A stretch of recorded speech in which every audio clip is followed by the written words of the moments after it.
homem brasileiro não mais arranha as praias como os caranguejos.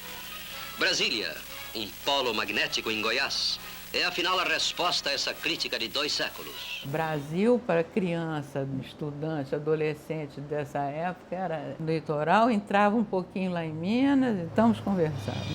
Para os homens do litoral, Brasília é uma ideia mais ou menos abstrata. Para eles, é a pura realidade.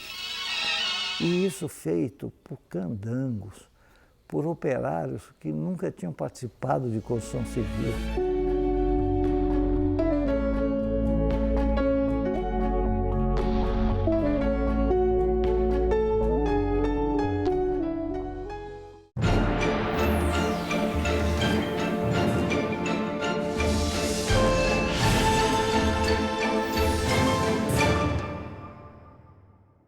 Engana-se quem pensa que a ocupação humana no Distrito Federal começou nos anos 50 com a construção de Brasília.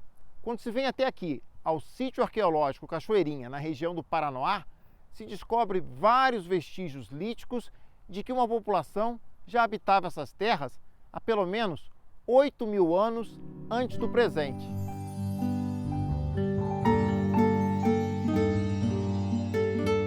O homem ele sempre precisa ter as condições mínimas, que é dispor de matéria-prima para poder fazer uma ferramenta, é dispor de vegetação, de caça e de água para ele poder sobreviver. Os vestígios estão por toda parte. São essas pedras lascadas, manipuladas pelo homem para se tornarem ferramentas. De perto você consegue ver cada batidazinha que teve. A natureza não faz.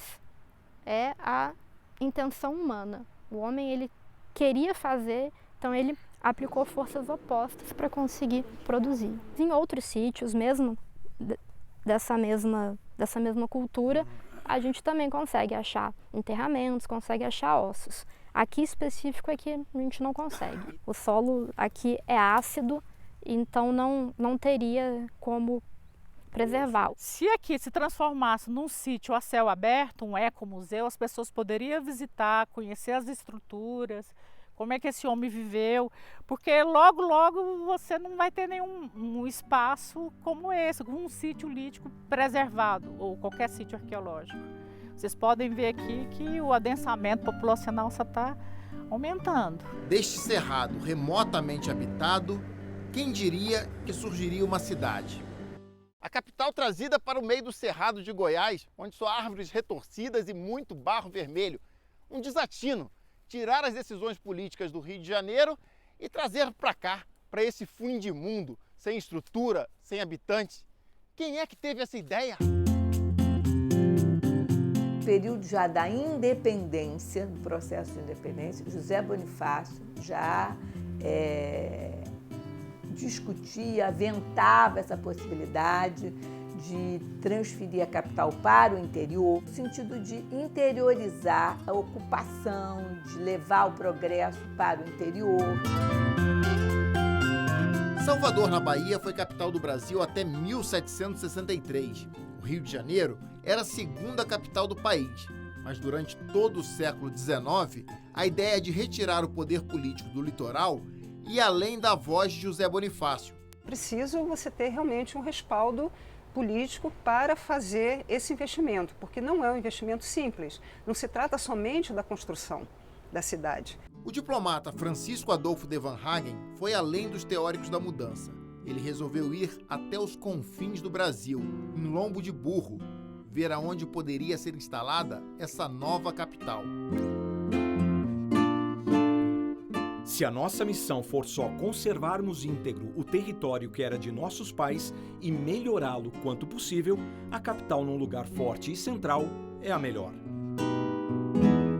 Ele veio a cavalo de São Paulo, parou aqui em Planaltina e foi para Formosa. Ficou em Formosa 2 anos estudando a região. Ele dizia que a capital do país tinha que estar onde nascem os rios.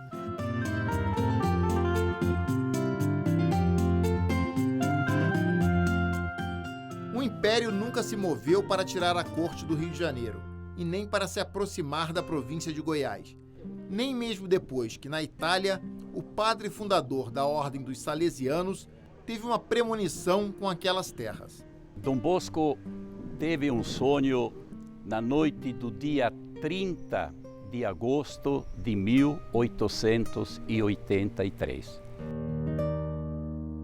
No sonho, ele fixa a sua atenção sobre o Brasil e chama a atenção dele o seguinte: diz que entre o paralelo 15 e 20, ele viu uma grande enseada, de onde partia ou nascia ou se formava um lago.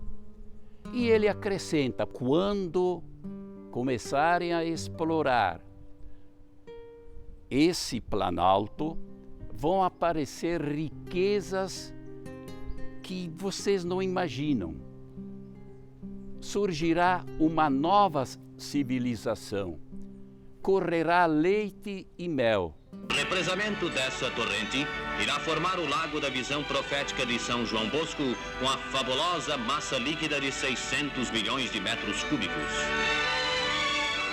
Não houve, nos paralelos, entre os paralelos 15 e 20, algo extraordinário como foi a fundação e a inauguração de Brasília. No final do século XIX, com a mudança de regime do Império para a República, a transferência da capital voltou a ser debatida de forma oficial. A primeira Constituição Republicana da história do país, promulgada em 1891, já dizia que um dia a capital deixaria o Rio de Janeiro e viria para o interior do país. Está aqui no artigo 3º. A demarcação até que foi rápida. A transferência é que se tornou letra morta dentro da Carta Magna por muitos e muitos anos. Todo esse período, essa primeira década republicana, é uma década de crise econômica, de crise política. Então, até ter recursos para implantar essa capital era algo bastante difícil. Luiz Cruz tinha 44 anos quando aceitou o desafio de deixar o Observatório Nacional do Rio e vir chefiar a Comissão Exploradora do Planalto Central. Em junho de 1892, seu grupo de cientistas deixou o Rio e percorreu 5.000 quilômetros. E, evidentemente, passaram por aqui, onde na época era o povoado de Mestre Darmas, atual cidade de Planaltina. Saíram de trem do Rio de Janeiro, né? E chegaram até onde a linha acabava. O primeiro trecho até Uberaba, em Minas Gerais, foi por estrada de ferro. Acabou a estrada de ferro, tiveram que tomar animais e, com toda a bagagem, lá foram eles seguindo em direção ao que seria o ponto central do Brasil.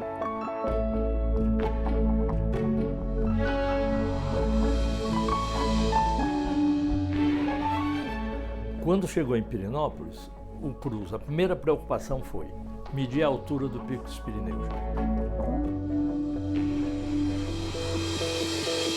Definido que o ponto central é aqui em Pirenópolis, aí vem a segunda pergunta: onde nascem os rios? Os rios nasciam lá do ponto dos Pirineus até Formosa. Para formar o quadrilátero de 14.000 quilômetros quadrados, a missão se dividiu em 4 grupos. Cada um foi para um local, que Cruz chamou de vértices. O belga foi para Badiânia e o laboratório de observação foi instalado num casebre de madeira. Eles chegavam para marcar os outros marcos. 2 dias, 3 dias estava marcado, feita a atinha ali e tal, tudo mais. E esse aqui esperaram 5 dias. Mas por quê? 15 de novembro, dia da República, que a República que confiou a ele essa missão. Os outros pontos do chamado Quadrilátero Cruz foram marcados em Pirenópolis, Formosa e Santa Luzia, parte do atual município de Cristalina. Esses 5.000 quilômetros que foram percorridos, ele fez uma descrição minuciosa do meio ambiente no que diz respeito à fauna, à flora, os recursos hídricos, os acidentes geográficos, a geologia, ricamente fotografado. O homem sempre procurou leitos de rio para sua sobrevivência. Aqui no interior de Goiás não foi diferente. A sede da fazenda Guariroba, construída em 1858, foi feita às margens do córrego Arrozal, um dos afluentes do Rio Descoberto. Uma prova de que pessoas já transitavam por aqui antes mesmo da missão Cruz e um século antes da construção de Brasília.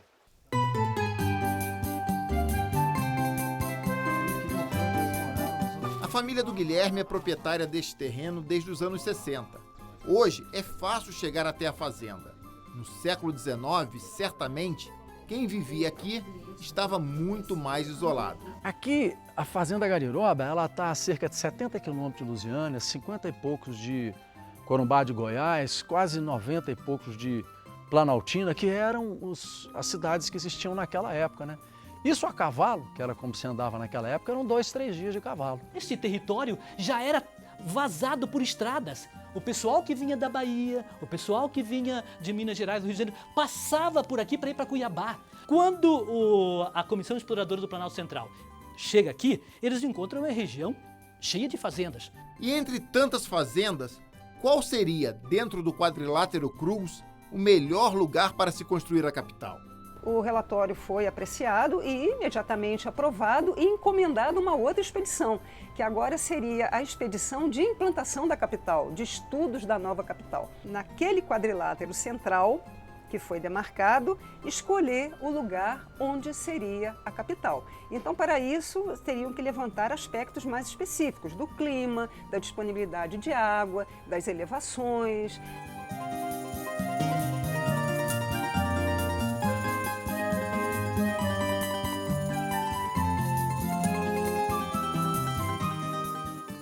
Foi aqui, onde hoje está o Parque Nacional de Brasília, que a segunda Missão Cruz montou o seu acampamento. O lugar era ideal, entre o córrego do Brejo e o Ribeirão do Gama. Eram ranchos simples, de palha e madeira, mas estavam muito bem localizados, dentro da Fazenda Bananal, local exato onde futuramente seria instalada a nova capital do Brasil. O trabalho da equipe da comissão, Comissão do Planalto, foi um primeiro levantamento mais criterioso dessa região, com uma tecnologia e com conhecimento do final do século XIX. Agora a capital vem, e todos torcendo muito e fazendo muita força para vir. Não veio. O próprio governo considerou que não era o momento, nem haviam os recursos necessários para partir para a execução, a construção de uma nova capital. Era uma coisa que envolvia muitos sentimentos, muitas emoções, do ponto de vista da população brasileira e até da população do interior de Goiás, no Planalto Central e da cidade do Rio de Janeiro.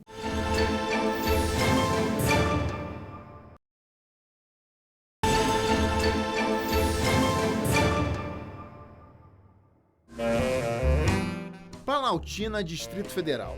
Ruas estreitas, casarios históricos, igrejinha, praças pacatas. Atualmente, com mais de 190 mil habitantes, o tempo ainda parece passar devagar nas antigas terras que pertenceram ao avô do seu Salviano. Ele parou onde hoje é a praça que recebe o nome dele. E aí a casa da esquina estava à venda, ele comprou a casa e falou assim, eu vou ficar por aqui. A primeira grande loja de secos e molhados, como chamava Loja Grande, foi dele com sócios. Ele montou essa loja, montou Curtume, colocou Planaltina com geração de energia elétrica. Em 1920, Planaltina tinha 5.700 moradores, uma calmaria. Mas foi no pequeno município goiano que o antigo desejo de se transferir a capital para o Centro-Oeste ganhou um estímulo em 1922. Tem lei, tem decreto do presidente Epitácio Pessoa para se instalar aqui a pedra fundamental.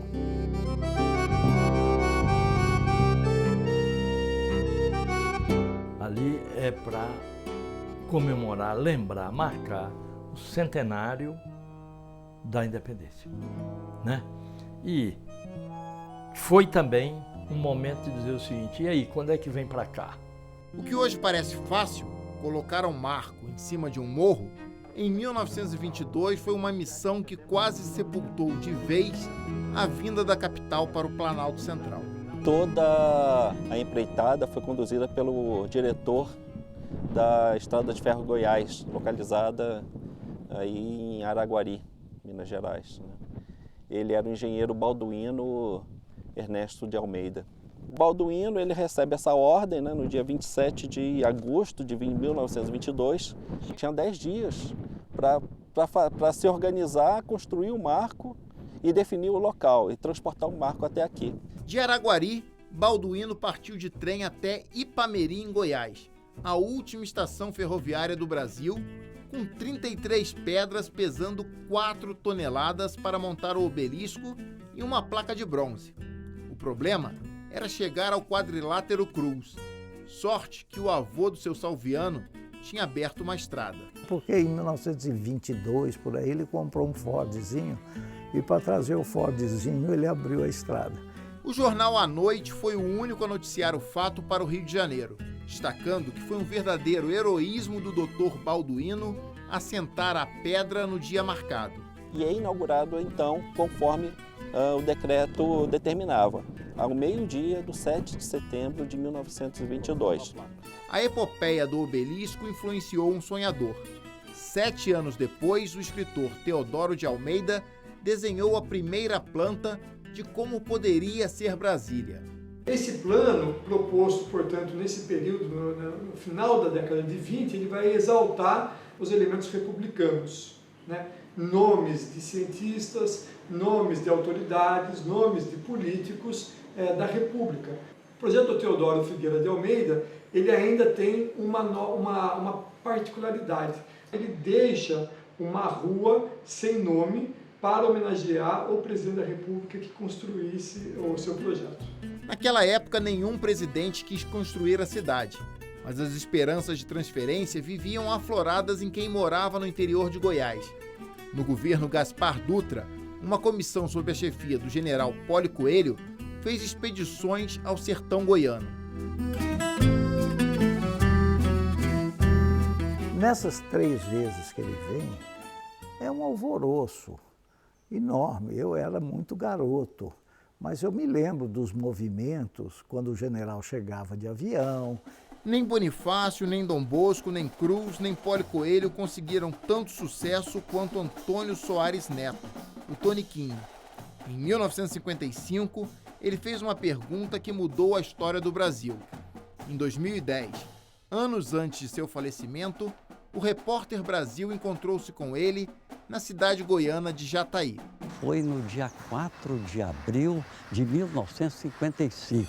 O candidato Juscelino Kubitschek já havia telegrafado ao nosso líder político, Dr. Serafim de Carvalho, que ele iniciaria sua campanha presidencial nesta cidade. Então a cidade se preparou e engalanou para receber o candidato. O caminhão serviu de palanque, fez o seu discurso, falou muito no seu desejo de cumprir rigorosamente a nossa Constituição. Quando o Toniquinho levantou o dedo lá com o coração saindo para a boca e perguntou: gostaria de saber, se eleito for, se vai mudar a capital para o Planalto Central goiano, conforme está previsto na Constituição. Ele assustou com a minha pergunta, ele tremeu, viu? O programa de metas definia a sua agenda política ao longo da sua gestão, né? E não se previa Brasília. Brasília é incorporada depois. Aí o povo aplaudiu e depois de 2 anos ele voltou aqui já como presidente para dizer que todo o trabalho estava sendo feito para construção e transferência da capital. Eles verificam que o Rio de Janeiro já não tinha mais condições de sediar a presidência num palácio do Catete, em que o presidente, quando abre a porta, pisa na rua, né? Está no meio da rua. Então tinha que mudar a capital.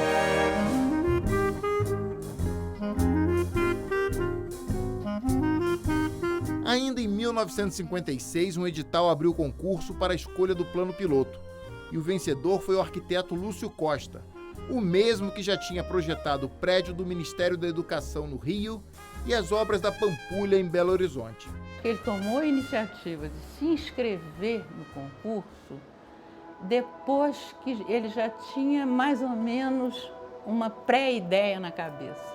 Ele me chamou e disse: vem cá que eu quero te mostrar uma coisa.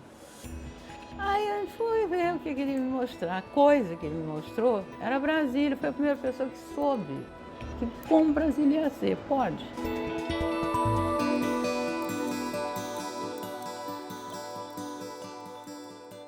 Muito se justificou que era um projeto viável para ser construído em 3 anos, né? Mas eu acredito que essa questão da simplicidade ela foi mais importante para a decisão do júri de um projeto que fosse fácil de ser assimilado do que fundamentalmente pensando na construção. Até porque naquele momento o Juscelino Kubitschek estava empenhado em construir a nova capital.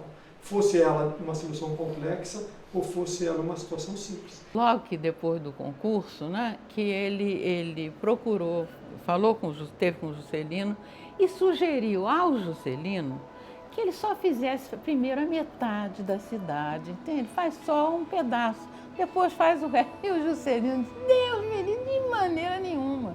Se eu fizer a metade, nunca mais vou fazer o resto.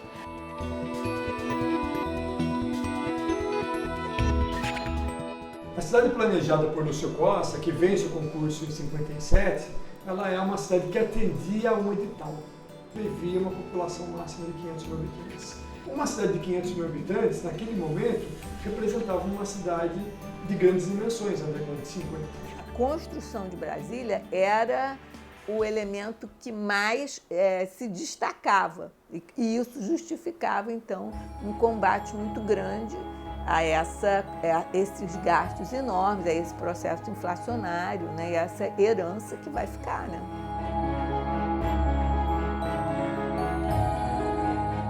Em meio às críticas da imprensa, uma leva migratória sem precedentes veio para o Planalto Central. Gente como o seu Raimundo, que deixou Ipueiras, no Ceará, e enfrentou 14 dias de viagem num caminhão pau de arara até chegar ao fim do mundo. Quando foi sábado, 5 horas da manhã, estamos no caminhão com 74 pessoas. Caminhão pau de arara, né? Aí casquemos no mundo. Era só barro, poeira e vento e frio. Isso aqui era tão frio de um jeito, e quem não conhece nem acredita.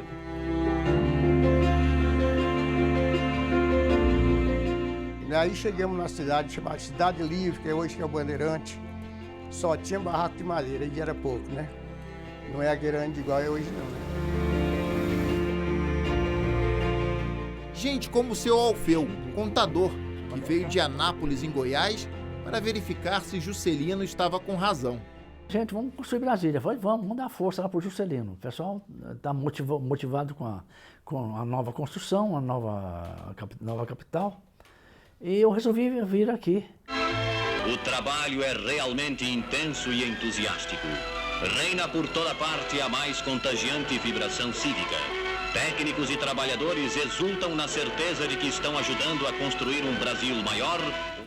Nós chegamos em Brasília, depois veio o Catetinho, descemos pela Companhia Metropolitana, ali onde era a sede da companhia. Depois atravessamos o Ribeirão com uma ponte mal feita, a pau roliço, né? O jardineiro passou e saímos nessa chapada que onde está implantado hoje Brasília. Agora, se me perguntar em que lugar, eu não sei, né? Porque na realidade era tudo cerrado, né? Nós vamos começar a fazer o eixão. Trouxemos foice e machado para cortar madeira, para abrir. Acostumado a trabalhar lá na roça, lá a gente pegava tudo quanto é tipo de serviço, né? Então chegou aqui, a gente não estranhou nada não, né? O que mandasse fazer, a gente estava fazendo, né? E no começo, inclusive, como não tinha aqui rede elétrica, todas as empresas tinham seu motogerador, né? Chegava à noite, aquela barulhada, a noite inteira, sabe? Os pioneiros, além de desbravadores, eram esperançosos como o casal Corban e Norma, que saiu do Rio de Janeiro acreditando que o futuro do Brasil tinha até data marcada para começar. Aqui o negócio era 21 de abril de 60. Não tinha esse negócio de esperar para amanhã, para depois, não. Era data marcada para acabar. Nós trabalhávamos dá pronto. Uma média de 18 horas por dia. Não tinha descanso. Para fazer a barragem do Paranoá, virava 24 horas, não parava. Só mudava a turma. A barragem formaria o Lago Paranoá da visão de Dom Bosco.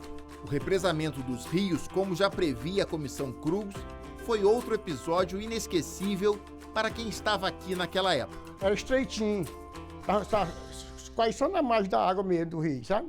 Aí o bicho foi enchendo assim da noite pro dia, rapaz, e o pessoal mudando, e a Nova Cabo tirando gente de lá para levar para outros lugares. Ele encheu tão depressa que muita gente não deu tempo nem tirar as coisas. O passeio predileto do domingo nosso era ir ver quanto o lago tinha enchido. Quanto ele tinha subido o nível da água. Uma grande civilização cujas benesses hão de se espalhar de forma equitativa por todo o imenso território nacional. A inauguração foi uma coisa emocionante.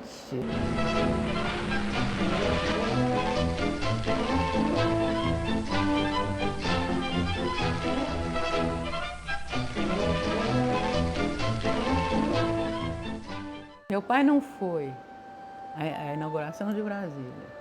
Inclusive, a revista Time fez uma matéria e perguntou a ele por que ele não tinha ido à inauguração de Brasília. E acontece que minha mãe faleceu num acidente de carro 3 anos antes. Então, ele respondeu para o Time uma frase só. Eu não fui porque minha mulher teria gostado muito de estar lá e eu prefiro dividir com ela o impedimento.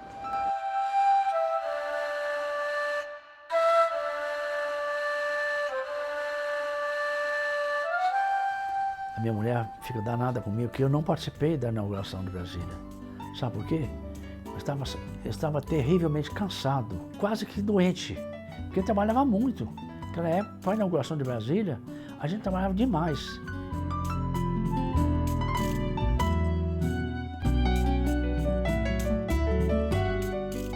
Eu achava que aqui ia ser um grande lugar. Eu sempre achei.